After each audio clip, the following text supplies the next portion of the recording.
కారణం అంటూ ఏముండదండి. తనకున్న గర్వం అన్నట్టు.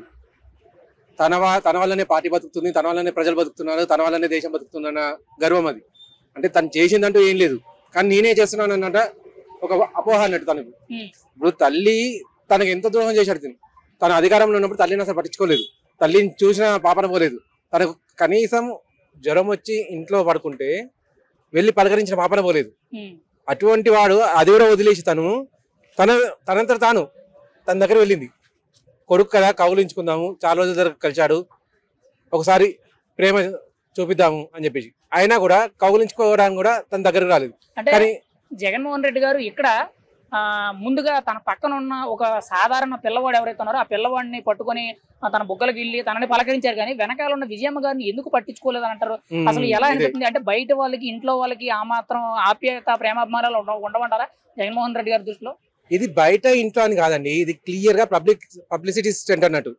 ఒక పిల్లాన్ని, అది కూడా బట్టలు సరిగా లేని పిల్లాన్ని ఎత్తుకొని బుగ్గ గిల్లితే 4 పేపర్లలో వస్తాయి, తన సాక్షిలో రాసుకోవచ్చు అని చెప్పేసి. అది అమ్మగారిని కలిశాడు అనుకోండి, తన అహంభావం దెబ్బతింటుంది అని చెప్పేసి క్లియర్ గా అక్కడ మనకు అర్థమవుతుంది ఏంటంటే తల్లి అయినా ఎవరైనా అని తనకు అవసరం లేదు. తనకు కావాల్సింది పార్టీ పరంగా తను పైన ఉండాలి, నేనే ప్రజల్ని పాలించాలని చెప్పేసి. మీరు పాలించింది అనేది సరే, ఎంతైనా మీరైతే మంచి చేసిన వాళ్ళే. మంచి చేసినప్పుడు తల్లిని కూడా చూసుకోవాలి, తల్లిని చూసుకుంటేనే మీలో ఉన్న మంచి అనేది అందరికి తెలుస్తుంది. అంటే చెల్లి షర్మిలారెడ్డి గారి మీద ఆల్రెడీ వ్యతిరేకత ఉంది, ఆస్తుల వివాదాల్లో కానీ రాజకీయంగా విభేదాలు ఉన్నాయి. తల్లి ఏం చేశారు? తల్లిని చెల్లిని దూరం పెట్టిన జగన్మోహన్ రెడ్డి గారు ఎప్పటి నుంచో అని చెప్పి మీడియాలో వార్తలు వస్తున్నాయి. ఈ రోజు నిజమైందని అంటారా ఈయన చేసిన పని వల్ల?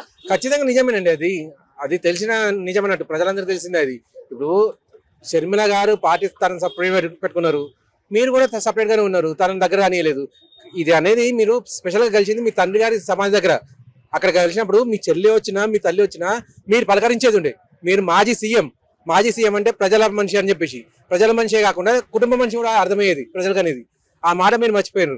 జగన్మోహన్ రెడ్డి గారు పులివెందుల టూర్ లో 3 రోజుల పాటు, అంటే నిన్న, ఈ రోజు, రేపు కూడా ఆయన పులివెందుల టూర్ లో ఉన్నారు. కానీ అక్కడ ఏదైతే ప్రజా సమస్యలు చెప్పుకోవడానికి వచ్చిన కార్యకర్తలు కానీ అభిమానులు కానీ ముఖ్యంగా ప్రజలు ఎవరైతే ఉంటారో వాళ్ళు జగన్మోహన్ రెడ్డి గారిని కలవాలంటే ఒక VIP పాస్ అనేది ఉండాలని చెప్పి ఒక సోషల్ మీడియాలో ఒక పోస్ట్ అయితే వైరల్ అవుతుంది. అంటే ఆ పాస్ ఉంటే కానీ జగన్మోహన్ రెడ్డి గారిని కలవడానికి లేదని చెప్పి వైరల్ అవుతుంది. అంటే జగన్మోహన్ రెడ్డి గారిని కలవడానికి VIP పాసులు అనేది అవసరం అంటారా?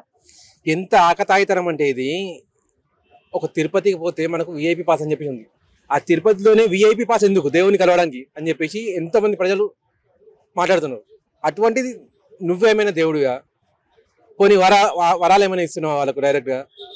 కలిసేది ఇప్పుడు నువ్వు వెళ్ళింది నీ నియోజకవర్గానికి వెళ్ళి అక్కడ కూడా నీ కార్యకర్తలే, మళ్ళీ నీ కార్యకర్తలు కూడా మళ్ళీ VIP పాసులు. అంటే నీ కార్యకర్తలు కూడా అందరు నిన్ను కలవద్దు, అంటే నిన్ను ప్రశ్నలు అడగొద్దు, అయ్యా మాకు ఇది కావాలి అని వాళ్ళకి కూడా చెప్పుకోవద్దు. దీన్ని నియంత పాలన కంటే కూడా ఇంకేదైనా వర్డ్ ఉంటే ఆ వర్డ్ యూజ్ చేయాలండి ఇక్కడ.